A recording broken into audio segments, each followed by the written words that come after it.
Did you know that what you eat is a very important part of taking care of kidney disease? When your kidneys aren't working right, you need to be very careful about what you eat so that you don't make the problem worse. With so many food options, it can be hard to know which ones to stay away from.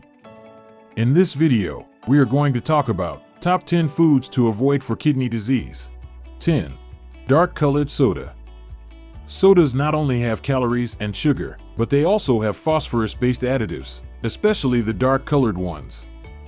Phosphorus is added to many foods and drinks during processing to make them taste better, keep them fresh longer, and keep them from turning colors. This added phosphorus is more easily absorbed by your body than phosphorus that comes from plants or animals. Phosphorus in the form of additives is not bound to protein, which is not the case for natural phosphorus. Instead, it is found in salt and is easily absorbed by the intestines. Phosphorus is often listed as an ingredient in a product's list of what it is made of. But food companies are not required to put on the label the exact amount of phosphorus added to the food. The amount of phosphorus in additives varies by type of soda, but a 12-ounce can of cola has 33.5 milligrams of phosphorus. Because of this, most people on a renal diet should avoid sodas, especially dark ones.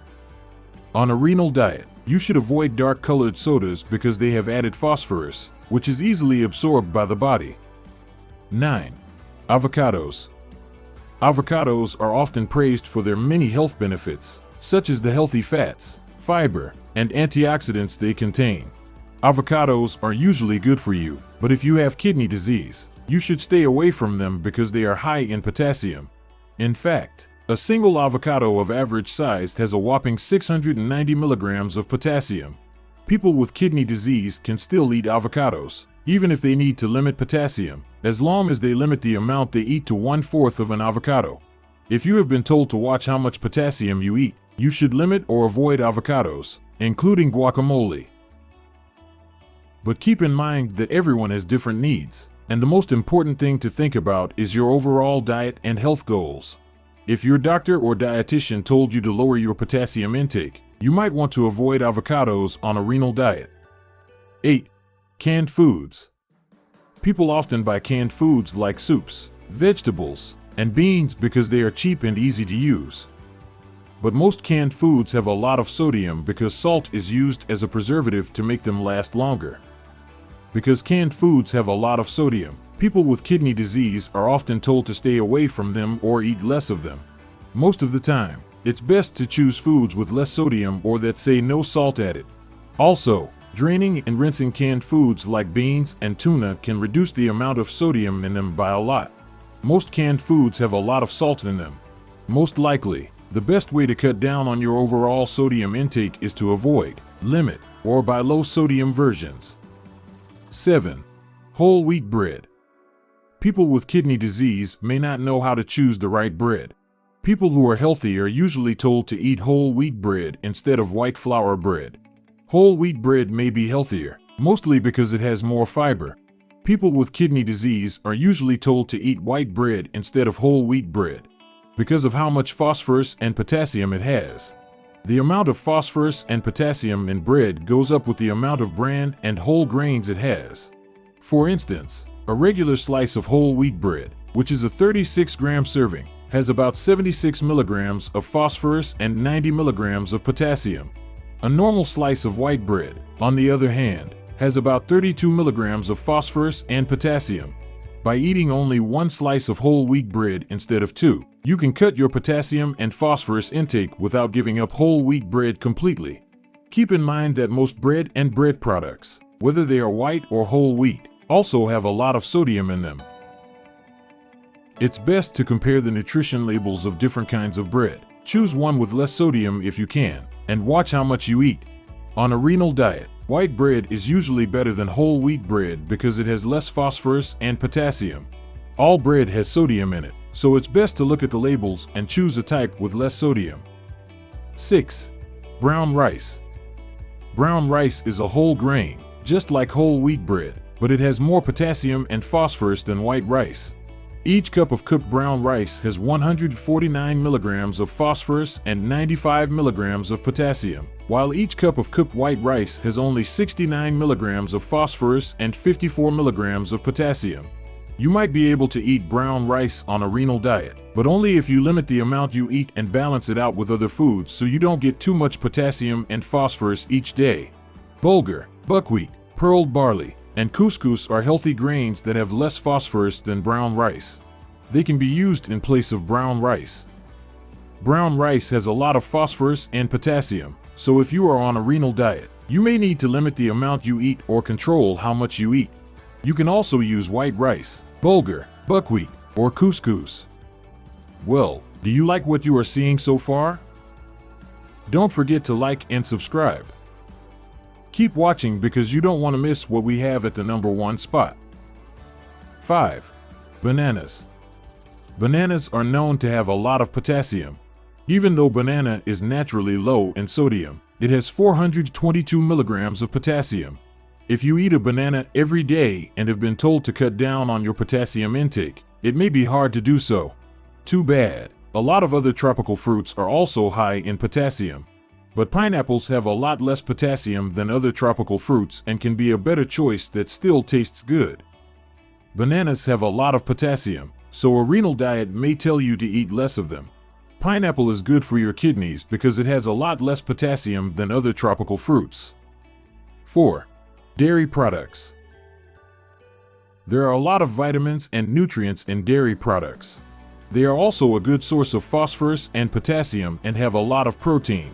For example, 205 milligrams of phosphorus and 322 milligrams of potassium can be found in 1 cup of whole milk. But people with kidney disease should not eat too much dairy or other foods high in phosphorus because it can hurt their bones. This may sound strange since milk and other dairy products are often said to help build strong bones and muscles. But if your kidneys are damaged, eating too much phosphorus can cause phosphorus to build up in your blood, which pulls calcium from your bones. Over time, this can make your bones thin and weak, which makes them more likely to break or fracture. Protein is also found in a lot of dairy products. Almost 8 grams of protein are in each cup of whole milk.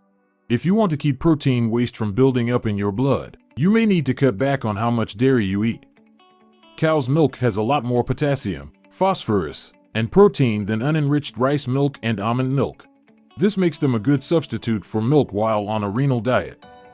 Because they have a lot of phosphorus, potassium, and protein, dairy products shouldn't be a big part of a renal diet.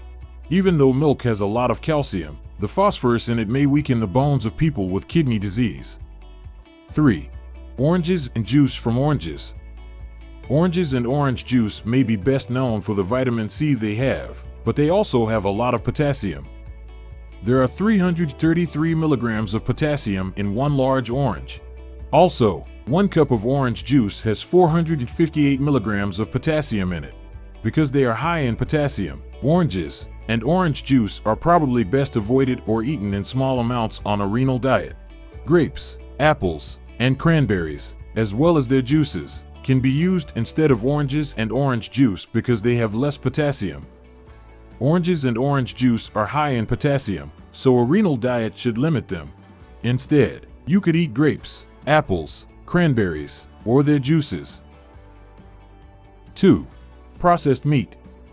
Processed meats have been linked to chronic diseases for a long time, and most people think they are unhealthy because they contain a lot of preservatives. Meats that have been salted, dried, cured, or canned are called processed meats. Hot dogs, bacon, pepperoni, jerky, and sausage are all examples of this. Most processed meats have a lot of salt in them, mostly to make them taste better and keep their flavor. So, if you eat a lot of processed meats, it might be hard to keep your daily sodium intake to less than 300 milligrams. Also, processed meats have a lot of protein in them. If you've been told to watch how much protein you eat, this is another reason why you shouldn't eat too much processed meat. Processed meats have a lot of salt and protein, so they shouldn't be eaten too much on a renal diet. 1. Olives, pickles, and relish. Pickles, olives that have been changed, and relish are all examples of foods that have been cured or pickled. During the curing or pickling process, Most of the time, a lot of salt is added. One pickle spear, for example, can have about 283 milligrams of sodium in it. The same is true for 2 tablespoons of sweet pickle relish, which has 244 milligrams of sodium. Olives that have been cured and fermented to make them taste less bitter also tend to be salty. 5 green pickled olives have about 211 milligrams of sodium, which is a big chunk of the daily recommended amount in such a small amount. There are reduced sodium versions of pickles, olives, and relish at many grocery stores. These versions have less sodium than the regular versions. But even foods with less sodium can still have a lot of sodium, so you should still watch how much you eat. So, that's it for today's video. What do you think of the number 1 spot? Hit us up in the comments and let's chat. Don't forget to like, subscribe, and turn on the notifications for our channel so you never miss what's coming next from us. Thanks for watching.